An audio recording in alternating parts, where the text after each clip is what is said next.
Hello, everyone, and welcome to CTOCon 2023. We've been having a great conference so far with some fantastic conversations taking place.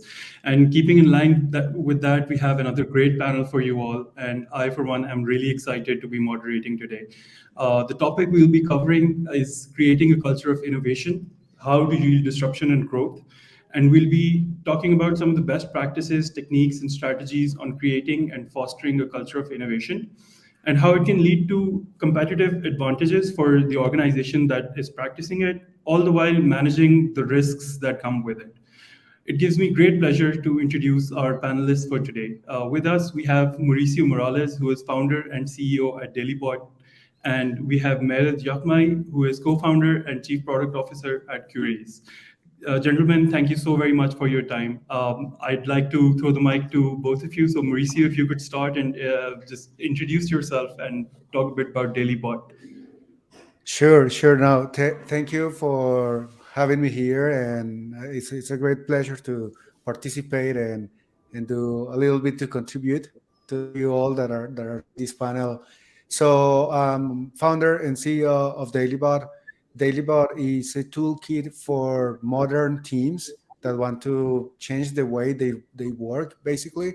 So we come with a chat assistant that you can integrate into your Slack, Microsoft Teams, or any chat platform you use, and you can automate daily stand-ups, team recognition, or do more like AI-powered assistant tasks with just one tool that you integrate in that ecosystem. We were backed by Y Combinator in summer 21, and we're now helping customers worldwide with these type of interactions and use cases. Fantastic. Thanks so much for that, Mauricio. Meredith, over to you. Yeah, I'm the co-founder and chief product officer at Curious. What we do is we help emerging talent accelerate their career. What does that mean? We throw them into project-based learning scenarios coupled with mentorship, and this is based off what's happening in the corporate world today. So what this enables is our corporate partners who are looking to hire those early in career talent. They get someone who might on paper be just recent graduate, but they have kind of accelerated their learning through that mentorship and project learning. So yeah. All right, fantastic, guys. Once again, thank you so much for your time. The topic is a multi-layered one, so without further ado, we'll jump right in. And I'll start with the first question. Meredith, this one's for you. So we're talking about like a culture of innovation and the leaders that bring that about within organizations, right? So, in your experience, how can leaders foster an environment of experimentation and more importantly, calculated risk taking to drive this innovation? Well, I think the first thing is that you're talking about a leader fostering that environment. It means they need to be open to, what comes with that. What comes with, innovation is at times failure or, potentially bad ideas that come to the table. But, you have to be open to hearing those bad ideas. But within that, there might be nuggets of gold, right? So by having that open culture that you embrace, one, the sharing of those ideas, but also embracing potential failures. You might think this is, something innovative. You allocate certain resources, whether it's from engineering or from an operational side, to work towards it. And as long as you develop, let's say, a structure, there's clear goals. What are you looking for within this initiative? Is it hitting the certain kind of milestones you want to hit? That's how you assess whether it worked or not. But are you okay with that failure? Like if you don't have, let's say, the bandwidth or the capability to embrace a potential failure, then you probably shouldn't be pushing for more and more innovative ideas. You maybe need to get your house in order. But once you're ready for that, it is around that, I guess, that safe space. That's how I would maybe put it. And I'm not sure, Mauricio, if you have thoughts on that. But yeah, that's how I think that it comes from the leadership to be accepting of that. And then you actually have to nurture that within the culture of the teams. And then, you come from different kind of functional groups and teams. So they also need to kind of communicate what's working, what's not within each other. So. Yeah. I mean, really good points. And I think the like experimentation, when you look at that word, like by definition, it also says that sometimes it just won't work, right? So I think what Mehrad was saying about embracing failures is super important. I think that has to happen at all levels in the organization. So it does start with the leaders. It goes to and touches everyone, right? Like that is involved in that process. And I think you mentioned like a safe space. I want to say like a safe environment for everyone. That is like super important, because how are people supposed to create if they don't have the trust? If they don't have the like all that support from those leaders to be able to just go and do things, right? So yeah, I mean, I think that it comes to these topics that we're just discussing here, and I think that safe environment is going to create like that comfortable position for everyone. If you can fail, if you have support from the leaders, if you can express yourselves and then come up with experiments and ideas, then magic start happening in the company. Yeah. Great. Thanks for that, guys. And both of you, I noticed, touched upon the people who are involved in the process of innovation within a company or within a tech company specifically. So, my next question would be who needs to be involved in the innovation process, right? According to you guys, what's like the best size of the team? Do you think creative thinking happens outside the creative team as well, since many teams work on a project that goes through the ideation phase? So yeah, what's like the ideal combination here? If you guys, Mauricio, would you like to go ahead first this time? Sure. Yes. So it depends on the company, right? Like they like from company to company. I've seen this in multiple formats and groups.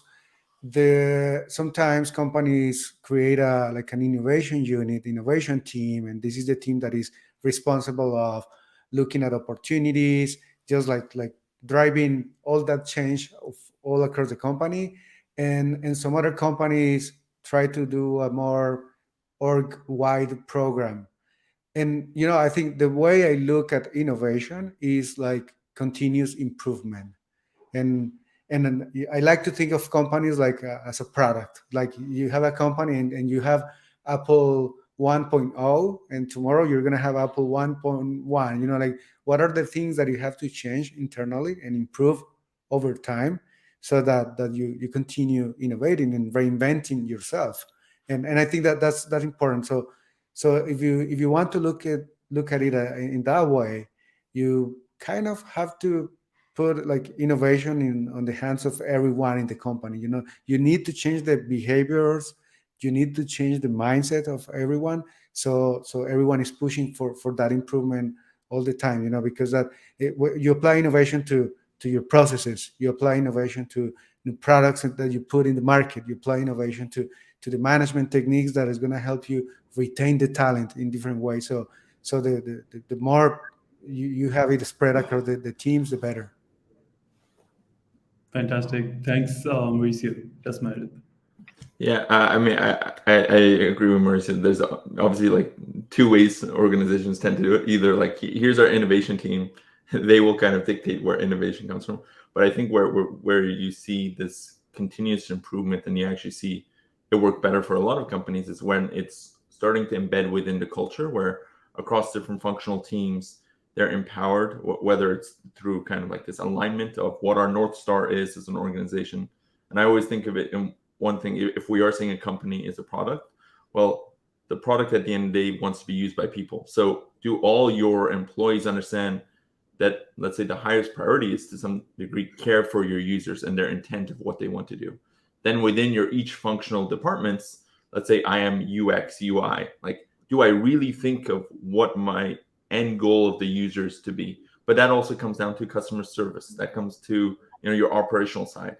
What are we doing to move the needle towards what they want to see, right? That's kind of that 1.0 to 1.1. People tend to think it's 1.0 to 2.0. Like you hear of the big 2.0 release, but you don't see all the small releases happening along the way, or it's not as loud of a noise, but it's continuously happening. And it comes down to that kind of fostering that culture of innovation across the team. But yeah. Yeah, fantastic. Well said. Well said. So it needs to be implemented across the team. That's I think both of you agree. Like every department needs to be doing its bit in order to foster innovation. So my next question would be on like some of the best practices that leaders can implement within their companies in order to ensure that the spirit of innovation, all the while ensuring the North Star metric, like you guys said, trickles down from the top to the very bottom. Just some best practices or some practical strategies that you've seen that have worked. Mehrad, you want to go first? Yeah, sure. I mean, I'll hit upon maybe some things that from my own experience that have worked, but at the same time, what I think is general best practices.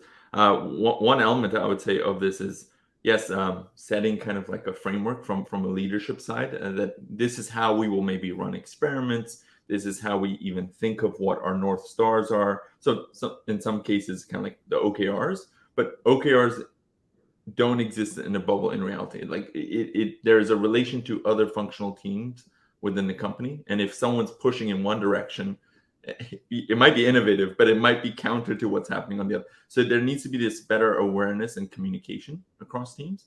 But I also think it comes down to individual growth. So if we're expecting someone to think outside the box and innovate for us, or we also need to kind of help foster their own growth. And I think that comes back to kind of personal development of your team.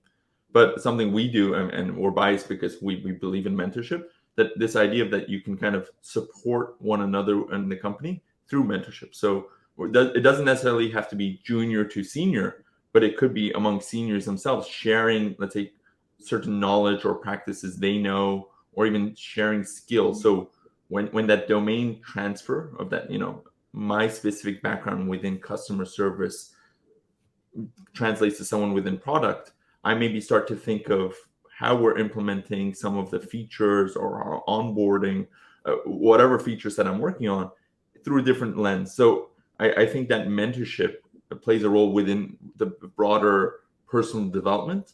And when people are empowered to and think about, hey, I am growing in this role, it is helping me, I guess, achieve something greater than I initially thought, I'm willing to even think beyond, work hours have ended, and I'm just so excited and interested about what we're working on that I start bringing in things from different experiences in my life. So my main takeaway is I feel it cultivates back to that culture, but a lot of this is set in place by leadership. We need to give them not only the freedom to do so, like embracing that culture, as we said, but also certain frameworks, certain practices, because just to say go ahead and do an experiment or go innovate, what does that mean? And you'd also want to kind of control it if you can, in terms of how it's implemented across the company.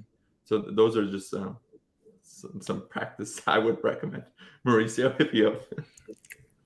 Yeah, no, I mean, I think you said it all, and I would add maybe having a clear, clear goals, like a common way for defining those goals for the innovation.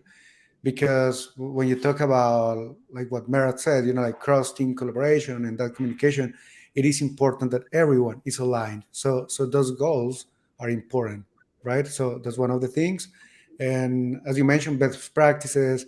I also think that diversity is going to play an important role on that sense, right? Because if when you talk about innovation, the best innovation happens when you have the best collective intelligence, right?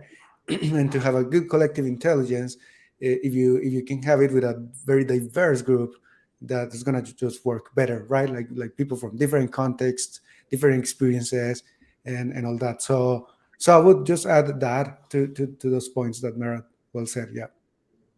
Very well said, Mauricio. And we'll take it from there. We'll take it from inclusivity, and we'll touch upon that. How can we ensure that or how can organizations ensure that the innovation that they're bringing forward is like fully inclusive? What are the advantages of that? How do you go about that? How do you make it happen? Mauricio, you want to go or should Sorry, You can go. Mehrad, go Okay. ahead. I Go mean, ahead. what I would just say, I definitely love that diversity because I think that these different perspectives and experiences we've lived, we might not know right now how it might apply to another engagement down the line. But I think if the culture is embracing of these different backgrounds and experiences, and we enable that, I guess, discussion to take place. Because when we talk about safe space, what does safe space mean? It means the opportunity for my voice to be heard. It means I'm not ridiculed if I share those thoughts, especially if I come from a different background, a different culture, a different language. So, I'm not talking about like English, sure, we're speaking English, but grammatically, how I phrase certain things, that shouldn't be ridiculed. In fact, sometimes you actually realize something through that, like the connotation of what they're saying, or like the specific way they're interpreting something. It can foster new ideas to happen. So being open to that, and I love the idea that when we're talking about diversity, is people from different backgrounds. We live in this remote world today where talent can be all across the world. Yes, time zones, but even that, it creates innovation potentially in the way we synchronize and asynchronously work. But the new types of discussions that can arise, that's very exciting. That certain things happening within a certain culture, and how that ripples into how we think about building our product, not only there, but how maybe we do it here, right? That localization flavor for one country might have meaning somewhere else. So enabling that discussion to take place, it comes back to that original safe space concept. But in reality, that's a lot of things. That's letting them share. How do you take in that feedback and embrace it. So yeah, there's a lot to that, but yeah, Mauricio, please.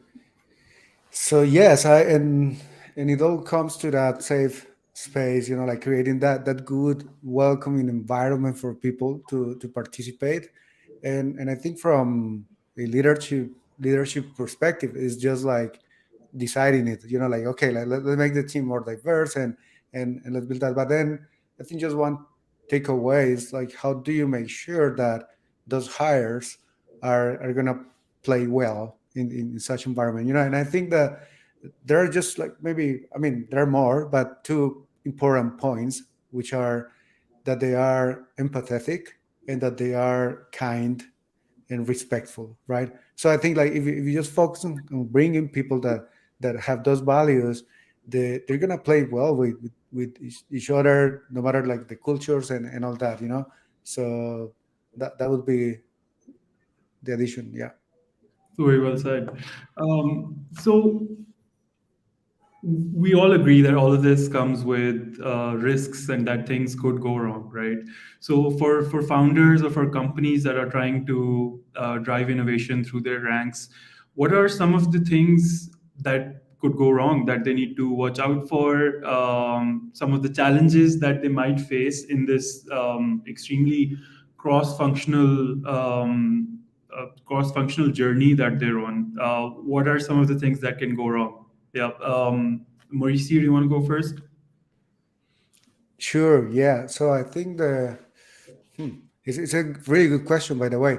I think the challenges could vary, and that depends also on the organization. But sometimes it could be goals that are not clear, and then there could be just like conflicts on understanding. Like should I work on this or not?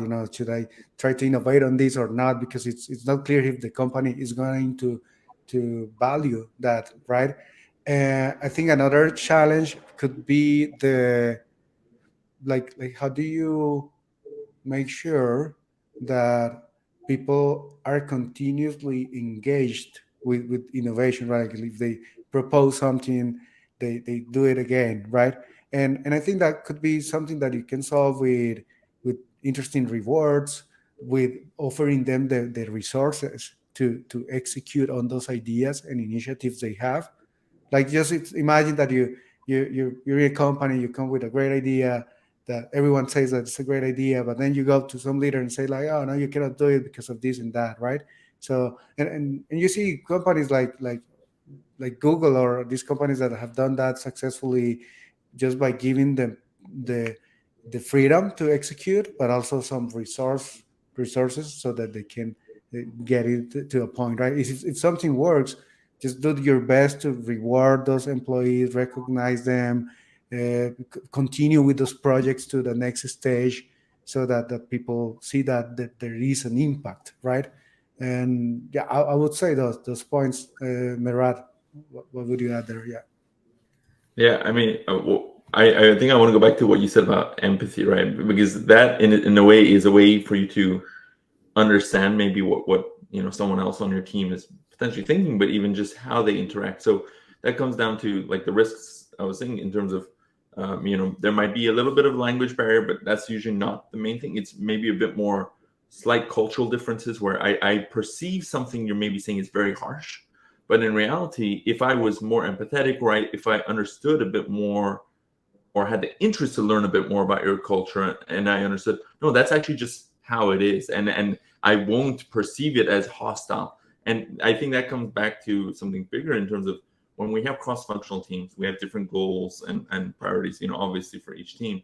But then it becomes where maybe that innovation, let's say if I don't, I won't say trust, maybe trust isn't the right word, but there's this, or potential respect, where if you don't have that for one another within the team, now if you are proposing something innovative that maybe accelerates your cross-functional, your specific in department's goal, I might perceive it incorrectly in terms of, oh wait, but that's going to hurt my KPI, my numbers. But in reality, if we're all aligned to that overall company North Star, I actually would welcome, okay, that change, that shift.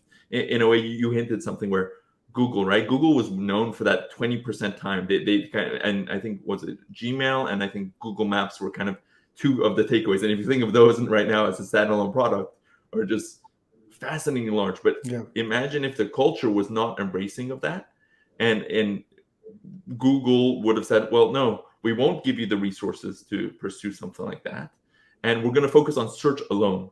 But in reality, once you dig deeper, well, Google Maps has helped search in so many ways.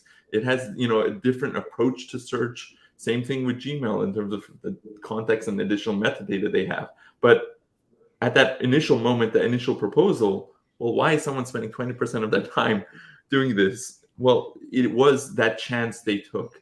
But that comes back to that risks, right? There are scenarios where it won't work, and that lack of trust for one another is like, well, you're going to waste my time working on that project, which doesn't help my team. So Yeah, I, well Yeah, said. and I think sorry that I add one more thing here. It's we talked about failure, embracing failure, and I think that's super important. Like the any failure is just a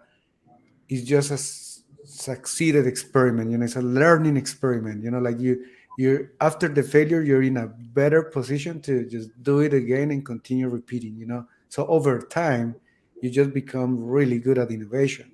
But I think companies have to understand that at the beginning, it's gonna be hard. And it's gonna feel like it's not working, but this is the way it works, right? You just have to continue pushing. Yeah. at least what doesn't work, right? I mean, Yeah, that's yeah, yeah. Yeah, like our CEO always says, he's like, there's only one way to find out. Whenever you suggest something, he's like, there's only one way to find out. And I do Yeah. believe, in my experience as well, that some of the best work comes out when all of these different departments with different KPIs, all pointing towards the same North Star metric, just get on a call and have like a structured debate about something and thrash something out so that best outcome is produced for the organization as a whole. And also, Meredith, you mentioned Google. Something interesting we came across in the research for this panel was so Satya Nadella from Microsoft mentioned in his book that when he arrived at Microsoft, it wasn't doing too well. And for him, innovation there started by using the terms AI and cloud along with Office in a single sentence. right? Like that's where that bit started. So that was really interesting. Something that I'd like to have you guys weigh in on is our external stakeholders or external partnerships, and how those have helped you or can help you in driving innovation within your own company. So, Mehrad, do you want to take that one? Yeah, I'll just put a few points in terms of how I've seen like kind of external partners work. Obviously, there is the straightforward where maybe it's a company like Remote Base able to help you, explore certain tech projects that are maybe beyond the scope of what your team can take on right now. So you can kind of uh, explore some of these more innovative, I guess, tech-oriented aspects through an external partner, definitely. But I think even beyond that, it's those new ideas that come with that, right? It's an engineer who maybe had not looked at what you guys are doing before, and now all of a sudden is looking to code base and saying, "Well, have you thought of this?" Or on the other front, it's that consultant where you just hinted at it right now. Look at how much GPT or large language model tech is out there, and if you are maybe interested to explore it, you might not internally have the engineer who knows that, but now there are people who are raising their hand and saying, "Hey, I can potentially help," whether that's a consultant, an external partner, but for you to at least take a look at it. Because if there's enough noise, right, at times it is noise, but sometimes that noise is a signal. And if that signal is this is where a lot of industries are heading, or they can leverage, semantic search or different types of large language models, maybe there's something for your organization as well. And it's okay if you don't have it internally. That's where potentially an external partner in whatever shape or form that looks like could come in and help. But I'll just leave it at that, where it's potentially an external talent if you think about it. And with talent comes ideas, the capability to do work. So it depends if you pull in the right partner. And again, that is kind of the same way with talent. Are they aligned? So you would look at any external partner, at least from my perspective, the same way you think of any talent you're bringing on board, right? Are they aligned to what we do? Do they have the skill sets that are required for this role? Think of it as how you do hiring in general. And sorry, like that's my metaphor because that's kind of the world I live in. But I think it's very relevant to how we even think of all types of work and working with partnerships. Right. Sweet. Yeah, really good points, and I'm gonna say this maybe the same with different words, and I think it's like a matter of perspective, right? So I think that the external collaborators, advisors, like consultants, they're highly important for innovation. Like they're really great resources, and I think that the reason is because they bring more perspective. So this is like if you're looking at the world with some lenses that you have, you're just bringing more lenses with these people. They see the world in a different way. They're not in the same bubble that you're in every day, just executing. They just come with those fresh ideas, as Mehrad said, and that's really valuable. So I think that they play a really interesting role. Companies should look for having those partnerships and rotating with those partnerships as well, because you can bring them on, but at some point they're gonna be in the bubble as well. So it's good that you also just bring more like fresh people, and you continue doing that. So they're important. Mhm. All right. Fantastic. Gentlemen, it's been an absolute pleasure hosting both of you today. I had a great time. It was a fantastic conversation. Thank you so much for your input and for shedding light on some really important topics that our audience is concerned with, and they would really like to hear your input on it. So thank you once again. Before we sign out, would you like to say any parting words? Mauricio, we'll start with you. Yeah, no, thank you for inviting us, and thanks everyone for watching. It was a really good conversation. Mehrad, thanks a lot as well. Yeah, it was great to meet you, Zane and Mauricio. Love the conversation and your take on the nuances of what we're talking about. So always a pleasure. Thanks for having us, I guess. Thank you. Thank you so very much for your time.